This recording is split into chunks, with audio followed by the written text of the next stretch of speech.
Hey, what's up everybody and fellow gamers? This is Dalvin. Hope everyone is doing great. This is a video I'm going to make to you talking to you about my top 3 video games of the 2023 calendar year and my top 3 least favorite games of the 2023 calendar year. Games which I thought were disappointments, games which I thought weren't so bad. And overall I thought this was a pretty good year for gaming because all systems and all platforms like the Series X, Series S, Nintendo Switch, PS5 had good games coming out. So I'll talk to you about my top 3 favorite games of this calendar year. Lots of good games. So let's come in number 3. And number 3 coming in for PS5 is Call of Duty Modern Warfare 3. Just to show you right here.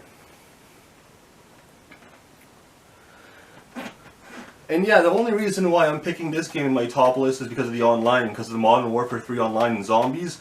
The campaign was atrocious. I didn't even finish it because it was so bad. I got really bored of it. I think it was the worst Call of Duty campaign ever made. But the online for this was pretty good, and I enjoyed it on my PS5 a lot as well. And the zombies wasn't so bad, but I enjoyed the online. The maps were good, like classic MW2 and MW3 maps from before. And yeah, I enjoyed the online playlist. I thought the multiplayer was pretty good for this game, and I'm playing it I play this game almost every day. And that's why it's coming in number 3 for me, Call of Duty Modern Warfare 3. Just to show you right here.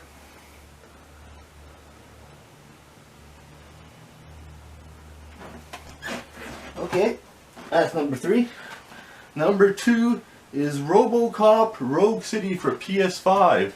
I just got this game a couple weeks ago recently, and I played it I got quite a bit into it, and it's a great shooter. It's a really great shooting game. It's old school in some ways. It's really fun. It's laid back.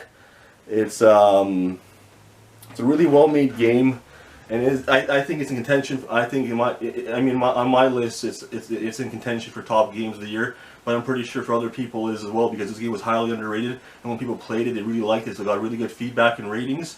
And the story is pretty good. You're playing as RoboCop. You have perks and you have abilities you can upgrade, and this, and you're fighting bad guys, and you have all these weapons. Really good shooter, laid back game, really laid back game, really fun. I gave it like a perfect almost 10 out of 10. This game was amazing. Just to show you right here, RoboCop Rogue City. That's coming in number 2 for me.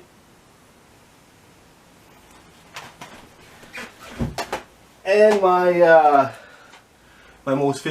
favorite game of the 2023 calendar year of this year, coming in number 1, and this was by a long shot, by a mile I would say, is SpiderMan II for PS5. And yeah, I enjoyed the story in this game so much. I enjoyed the side missions. I enjoyed the web slinging, fighting the bosses, for playing as Venom, using all those different abilities you can as Venom and Spider-Man. The combat, fighting enemies, doing side missions, progressing the story. The visuals were amazing. This was a really solid release, and that's why it's my favorite game of the 2003 calendar year of this year. I thought Spider-Man 2 was a masterpiece, and if you're new to it, if you haven't played it, I highly suggest you get it. If you want to get a PS5, get Spider-Man 2. You'll have lots of fun. Great story, great action, great AAA game, quadruple A game, whatever you want to call it. And this is the type of game Xbox has been needing for its systems, these first-party games, which is lacking. Amazing first-party game from PlayStation, from Sony, Spider-Man 2, Game of the Year for me. Coming in number 1. Okay, now, my top 3 disappointments for video games, my top 3 least favorite video games for this year, which I owned, or which I bought, or which I played. Coming in at number 3 is Assassin's Creed Mirage. Now, this is the worst Assassin's Creed since its previous titles. I maybe played 2 or 3 hours into it, and I hated it so much. I got stuck in it. I found it boring. It's just lacking what other Assassin's Creed games had from the past. The previous titles were much more exciting, much more developed. And yeah, this is a really bad game. They're trying to go back to their old style, like stealth, but they kind of failed at it. I don't know, I thought it wasn't so good. And yeah, I installed this game for my PS5 to make space for some other games. I might even sell it, but yeah, and I haven't played Assassin's Creed Mirage for a while. I probably will never get back into it. That's why it's coming in number 3 for me. My third least favorite game of this year, this calendar year. Coming in number 2, oh man, This game was so bad I already sold it. It is coming in number 2 was AEW Fight Forever, or Fight Forever, the AEW video game for PS5, which was released this year. Yeah, it lacked content. It tried being arcadey and retro, but they failed at it. It was a really boring game, and it had barely any content. It was really repetitive, and it just died out. So yeah, AEW Fight Forever was number 2 for me, and I say stay away from that game because, you know, in the beginning I was like, when I got it, I thought it was okay, or a day or two. I'm like, oh yeah, it's a good game, and this. But then as time passed on, I just realized how bad it was, and WWE 2K23 is a much better wrestling game than the AEW game. And yeah, AEW Fight Forever, wow, that game sucked for me. It really fell off my list. It was poorly made, really boring, really flat, lacked creativity, lacked excitement. I mean, it wasn't exciting, and yeah, it was just really boring overall. So yeah, AEW Fight Forever, that's number 2 for me. And my least favorite game of this calendar year, which I thought was the biggest disappointment, I sold this game also for in-store credit at GameStop, was Starfield. And you know, like 60% or 70% of playing Starfield is like loading screens pretty much. And doing the missions were boring. There's barely any combat in that game. The space exploration kind of sucked. You could only do so much on each planet. And yeah, Starfield, the reason why it made number 1 for me, because I had all this hype before I got the game. I had all this positive thinking and positive energy going towards it, but when I got it, I was just extremely disappointed. It's a bad game. It's really boring. You get extremely bored of it, and no one on my friends list on Xbox is even playing it anymore. I see no one playing it at all, and that game just fell off the radar for many people really quickly. It's on Game Pass, but yeah, I got Starfield. I traded in. Huge letdown, and it's the biggest disappointment for me for 2023. Yeah, so number 1 disappointment is Starfield, like I said, and my favorite game for this year is SpiderMan II. And so some more good games were released this year were like WWE 2K23. I had that game, really good wrestling game I mentioned earlier. Super Mario Bros. Wonder for Nintendo Switch. I had that game also. Extremely good Mario platform game. I had a lot of fun with it. I'm stuck in it right now, but a really good game. And games which I haven't tried yet, which got good feedback and good ratings and good reviews, were like Alan Wake 2. I love Alan Wake. I still haven't played Alan Wake 2. I completed Alan Wake 1 like 3 or 4 separate times, and I got the remastered version of my Series X. I completed that, so I eventually want to get Alan Wake 2, because it's a spectacular and really well-made game. I mean, I assume it is because of the feedback you got and because it's Alan Wake 2. But that's one game I want to play eventually, and I'll probably get digital. The physical copy is still not out yet. Baldur's Gate 3. Dead Space Remastered. I have Dead Space Remastered, and kind of stuck in it. It's a hard game. It's really well made. You can tell it's a good game when you can't get past the first like 15-20 minutes of it.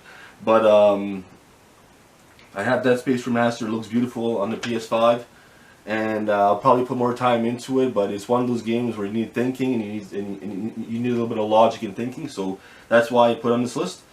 And another game which I have is Octopath Traveler 2. Another game that came out this year. Yeah, Octopath Traveler 2.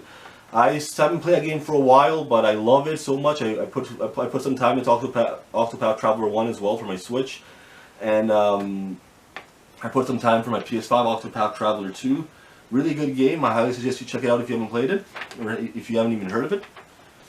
And the final game I suggest you check out is like Zelda Tears of the Kingdom. Yeah, for Nintendo Switch. And I suck at Zelda games, but they're really well made games. If you like Zelda, you'll like it. I'm just not good with those type of games. And some horrible games released this year. Oh my, let's talk about some horrible games released this year. Skull Island, Rise of Kong, Skull Island, or Skull Island, Rise of Kong. Yeah, stay away from that game. Pure garbage, man. Huge money grab. Grey Hill Incident. You're like abducted by some aliens in the town or something, I don't know. And this game got horrible reviews from all platforms and all critics and online and this.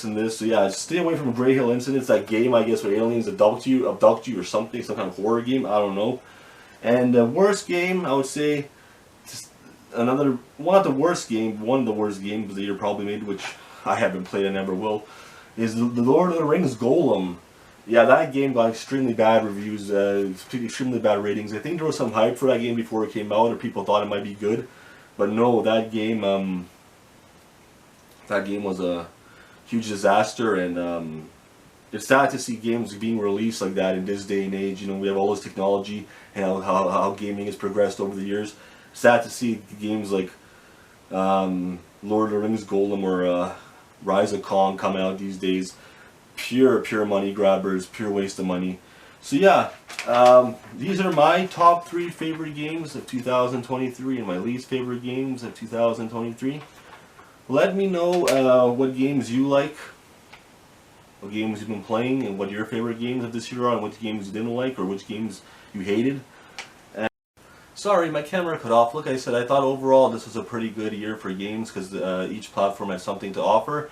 What I think about the future of the video game industry and where it's headed, I'm not too optimistic, because everything is going digital now. Physical media is slowly phasing out, and I prefer physical media before anything else. I always buy copies of games, discs, cartridges, whatever you want to call it. I love physical media, and yeah, it just seems that physical media is slowly dying out. And even with a new Xbox coming out right now, the new system coming out, it won't even have a disc drive, so that's another indication showing where the future is headed. But please, once again, sorry for repeating myself.